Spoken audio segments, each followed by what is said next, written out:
Everyone, welcome to my channel. कैसे हैं आप सब? आई होप बिल्कुल ठीक होंगे गाइस। आज का हमारा क्लास 12 का चैप्टर है कंट्रोलिंग।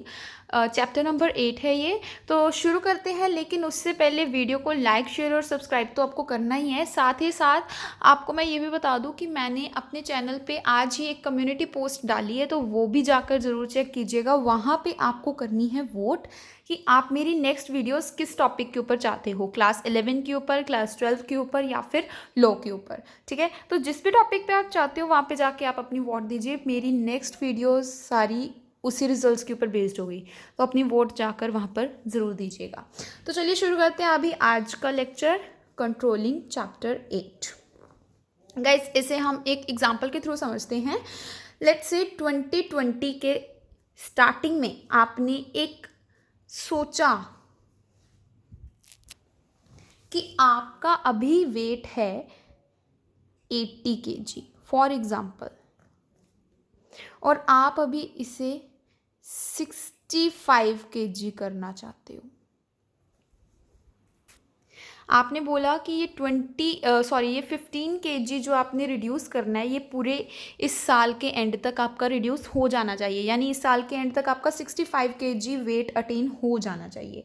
इसके लिए आपने एक स्टैंडर्ड यानी कि सेट कर लिया, 65 kg आपका वेट अटेन हो जाना चाहिए। ठीक, इसके लिए आपने प्लान बनाए, अपने वर्कआउट्स किए, अपना डाइट प्लान बनाया, जो कुछ भी किया, और उसके बाद मान लीजिए 2020 का एंड आ गया इस एग्जाम्पल में, या 2019 ले लीजिए, व्हाटएवर। तो मान लीजिए 2020 का एंड आ गया। अब इस पे आपने अपना वेट जब देखा तो आपका वेट आया 68 kg। ठीक, अब आप क्या करोगे? आप कहोगे कि मैंने तो स्टैंडर्ड सेट किया था अपने लिए 65 kg का, लेकिन मैंने 68 kg अभी तक अटेन किया है।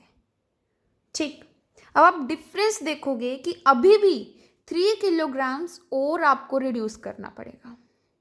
उसके लिए आप अलग से फिर से डाइट प्लान बनाओगे अपना, फिर से वर्कआउट सेशंस लगाओगे। ठीक है, तो ये आपने क्या किया? ये आपने करी कंट्रोलिंग।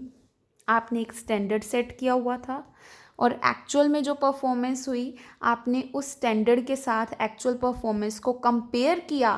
कंपेयर करके जो भी डेविएशन आई, ठीक है, जो भी दोनों में डिफरेंस आया, डेविएशन आई, उसके अकॉर्डिंगली आपने अपना अगला प्लान बनाया, अगला एक्शन बनाया। ठीक, यही तो कंट्रोलिंग होता है। कंट्रोलिंग का मतलब क्या है? अब यहाँ पे होता क्या है, मैंने आपको एक फिटनेस की एग्जांपल दी है। तो होता क्या है कि कंपनीज जो हैं, कंपनीज करती हैं ऐसा। कंपनीज अपना एक सीधा सा एक टारगेट रख लेती हैं, 10,000 यूनिट्स हमें सेल करनी है इस मंथ में या इस ईयर के एंड तक। ठीक है, और उसके बाद वो फाइनली अपनी एक्चुअल परफॉर्मेंस देखती हैं कि वो 10,000 सेल करी हैं या 8,000 करी हैं, कितनी करी हैं, और फिर उन दोनों में डिफरेंस देखते हैं, एक्चुअल परफॉर्मेंस और उस स्टैंडर्ड को कंपेयर करते हैं, और उसके अकॉर्डिंगली देखते हैं कि कहाँ पे कमी रह गई, कमी क्यों रह गई, और उस कारण के ऊपर फिर से काम करते हैं। अगला प्लान उसी के ऊपर बेस्ड होता है। ठीक है, तो यही तो कंट्रोलिंग होती है। सो कंट्रोलिंग इज व्हाट, ये बॉक्स में है कंट्रोलिंग का meaning, comparing actual performance with the standards and taking corrective action plan if any. अगर आपका 65 का 65 अटेन हो गया तो आप करेक्टिव एक्शन प्लान तो लोगे नहीं। ठीक है ना। अब देखते हैं कि इसके नेचर क्या है, इसके फीचर्स क्या हैं, या फिर कह लीजिए इसकी इम्पॉर्टेंस क्या है।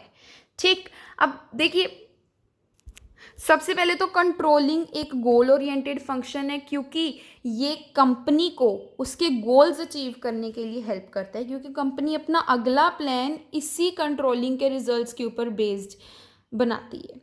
ठीक है, नेक्स्ट कंट्रोलिंग जो है ये परवेजिव फंक्शन है। परवेजिव फंक्शन का मतलब ये हर लेवल पे चाहिए होता है, चाहे वो एक छोटा सा वर्कर हो, चाहे वो मैनेजमेंट, टॉप मैनेजमेंट का ही कोई मैनेजर हो।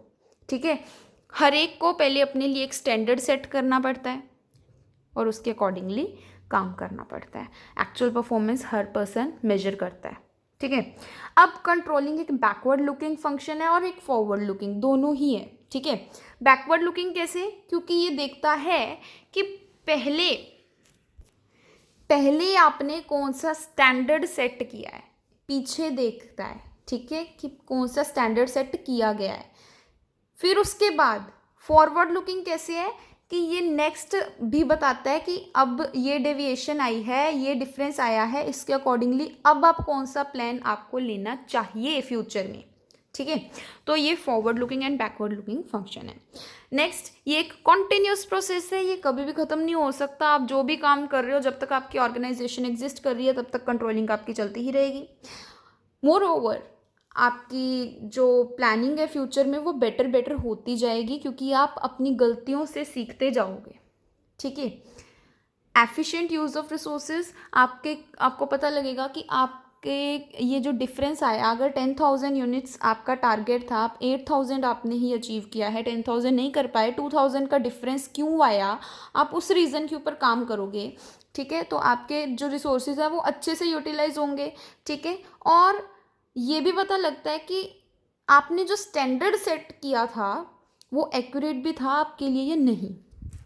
फॉर एग्ज़ाम्पल, अगर हम सीधा ही तीर मार दें, अभी हमारी कंपनी अगर 2,000 यूनिट्स एक ईयर में प्रोड्यूस करती है और हम कहें कि अब नेक्स्ट ईयर से हमारी कंपनी का टारगेट 50,000 यूनिट्स प्रोड्यूस करने का होना चाहिए एक ईयर का, तो अब सीधा ही 48,000 इंक्रीज़ करना बहुत मुश्किल होता है, ठीक है। तो यहाँ पे जो आपने स्टैंडर्ड सेट किया है वो एक्यूरेट नहीं है, थोड़ा थोड़ा करके बढ़ाना पड़ता है।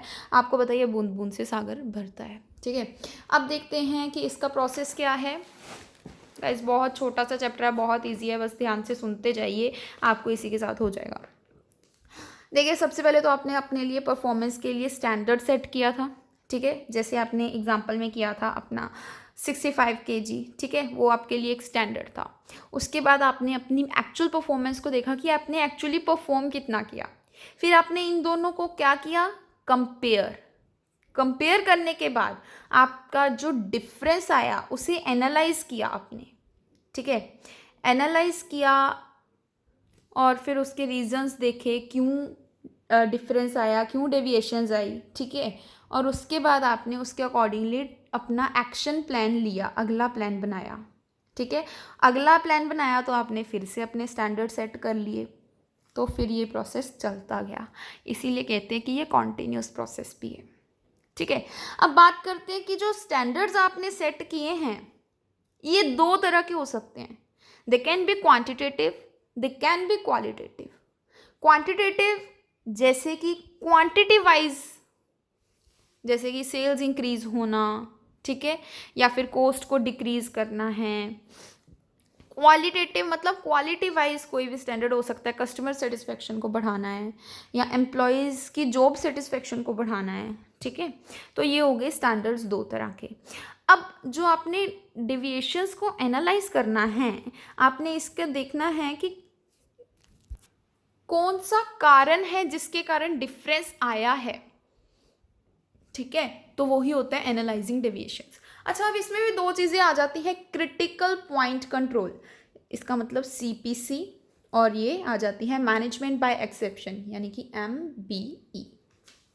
बात करें अगर CPC की, तो इसमें क्या है कि हर एक ज़्यादातर मैनेजमेंट के पास कुछ की रिज़ल्ट एरियाज़ होते हैं। की रिज़ल्ट एरियाज़ यानी कि जहाँ पे उनको रिज़ल्ट चाहिए ही चाहिए, जहाँ पर वो बिल्कुल भी कॉम्प्रोमाइज़ नहीं कर सकते डेविएशन को, ठीक है। अगर थोड़ी सी भी डेविएशन आ जाती है तो कंपनी की सक्सेस के ऊपर, कंपनी की रेपुटेशन के ऊपर सवाल उठ जाते हैं। इसलिए उन पॉइंट्स के ऊपर जो कंपनी है वो बिल्कुल भी कॉम्प्रोमाइज़ नहीं कर सकती है। तो ऐसे जो पॉइंट्स होते हैं उन्हें बोलते हैं की रिजल्ट एरियाज या फिर क्रिटिकल पॉइंट्स, ठीक है। फॉर एग्जाम्पल, 10% इंक्रीज हो जाना लेबर कॉस्ट में, इससे क्या होगा, कंपनी के प्रॉफिट्स बहुत ज़्यादा डिक्रीज हो जाएंगे। जबकि अगर कंपनी के पोस्टल चार्जेस 20% बढ़ जाएं तो कंपनी को इससे इतना ज़्यादा नुकसान नहीं होगा, ठीक है। तो 10% यानी कि लेबर कॉस्ट 10% तक डिक्रीज तो कभी होनी नहीं चाहिए, इसकी बजाय चाहे पोस्टल चार्जेस थोड़े से बढ़ जाएं, ठीक है। नेक्स्ट आ जाता है मैनेजमेंट बाय एक्सेप्शन। अभी मैंने आपको बताया सीपीसी में था कि यहाँ पे कंपनी बिल्कुल भी कॉम्प्रोमाइज़ नहीं करती है, लेकिन एमबीई में क्या है, कंपनी पहले से ही ये एज्यूम करके चलती है कि यहाँ पे अगर इतनी सी गड़बड़ हो भी जाए तब भी कोई बात नहीं, अगर ज़्यादा होगी तभी हम अपना अगला प्लान बनाएंगे, थोड़ी बहुत हो जाए तो नो प्रॉब्लम।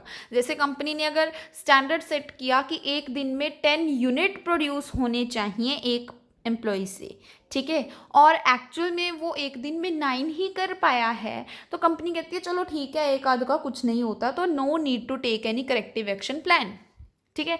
लेकिन अगर कंपनी ने 10 यूनिट्स प्रोड्यूस करने का एक दिन में स्टैंडर्ड बनाया है और वो हाफ से भी कम या हाफ तक ही प्रोड्यूस कर पा रहा है, तो वहाँ पे कंपनी को अपना प्लान बनाना पड़ेगा कि उस एम्प्लॉय को किस तरीके से ट्रेन करना है या उसे निकालना है।